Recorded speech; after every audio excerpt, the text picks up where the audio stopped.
আমাদের গাছেরই তাল। এইভাবে আমরা পাড়া হলে তালটাকে চেঁচে নিই, তারপরে তালের বিভিন্ন রকম পিঠে হয়। এবারে আমরা যেটা করব সেটা হচ্ছে মুকসাউলি। এমনি যে গ্রেট করা হয় তাতে করেই আমরা এরকম তাল শাঁসটাকে বার করে নিই। আর একটু একটু জল দিয়ে যদি ধুয়ে ধুয়ে এই শাঁসটাকে বার করা যায় তাহলে খুব তাড়াতাড়ি শাঁসটাকে বেরিয়ে যায়। এরকম নুটিটাকে ভালো করে ধরে তালের তারপরে এইরকম করে ঘষে বার করে নিতে হয়।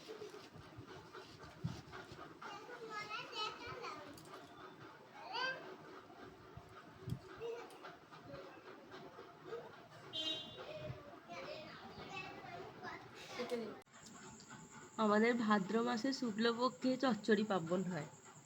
তো পার্বণের ব্যবস্থা,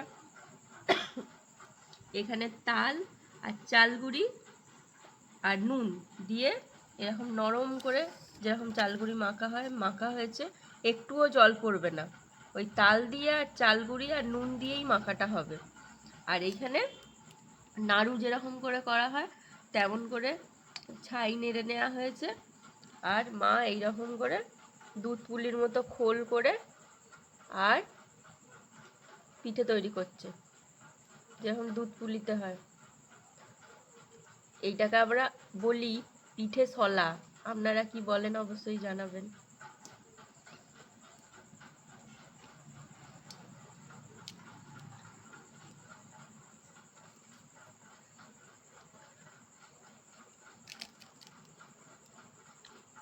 আর আপনাদের চচ্চড়ি পার্বণ আছে কি না সেটাও কমেন্ট করে জানাবেন।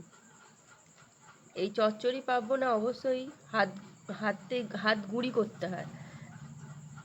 চালের গুঁড়ি দিয়ে যে কোনো পিঠে তৈরি করতে হয়। কি কি পিঠে করলেন সেটাও অবশ্যই জানাবেন কমেন্টে। এরকম বাটির মতো তৈরি করে করে আর একটু করে পুর ভরে রাখা হচ্ছে।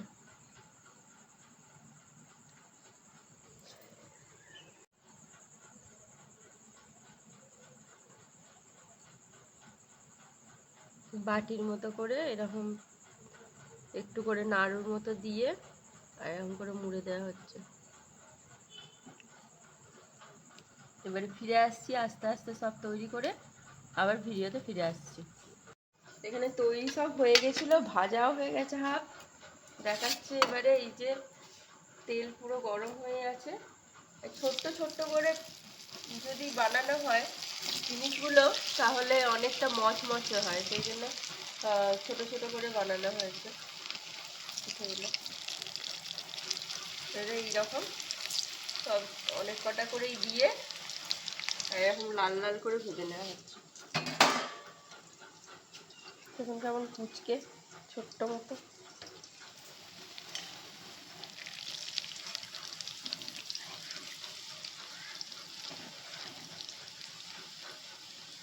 পার্বণ মানেই তো খাওয়া দাওয়া, এইভাবেই চলে যাচ্ছে।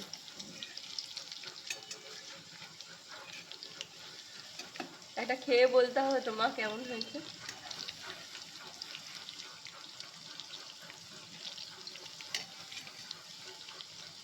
একটা ভাঙুন।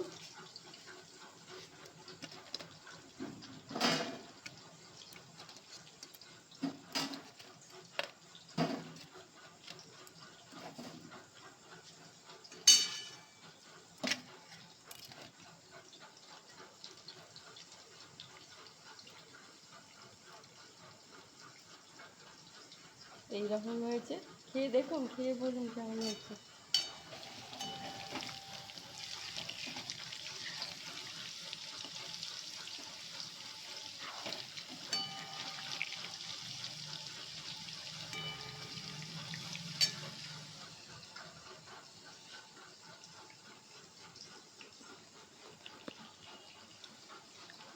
কেমন হয়েছে? ভালোই খেতে হয়েছে। মচমচে হয়েছে বলুন।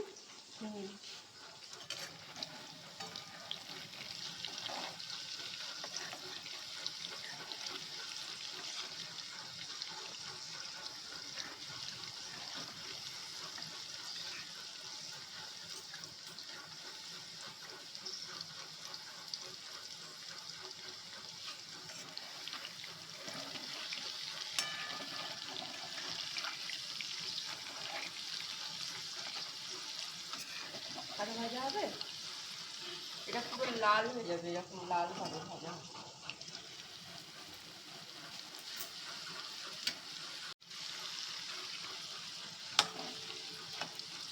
দেখুন কেমন লাল লাল করে ভাজা হয়ে গেছে, আর এরকম করে ছেঁকে তুলে নিচ্ছে।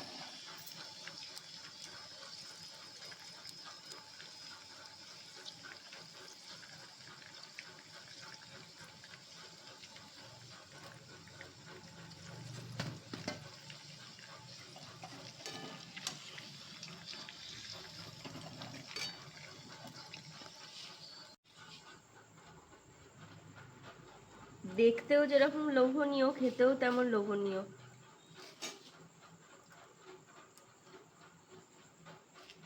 ফ্যাটও সেরকম চচ্চর করে বাড়বে এইসব ভাজা পিঠাতে। বাবা বাবা, খেয়েছো তো? একটা খেয়েছো তো, কেমন হয়েছে বলো? এইদিকে বলো কেমন হয়েছে।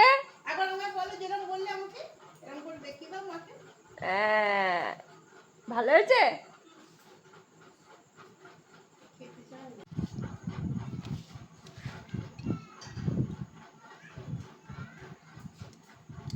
এই দেখুন এত ভালো হয়েছে খেতে, আপনারা অবশ্যই এরকম ভাবে বাড়িতে তৈরি করার চেষ্টা করবেন। খোলগুলো এরকম পাতলা করলে খেতেটা আরো ভালো লাগে, খোল মোটা হয়ে গেলে ভালো লাগে না। ঠিক আছে, আবার অন্য একটা ভিডিওতে দেখা হবে।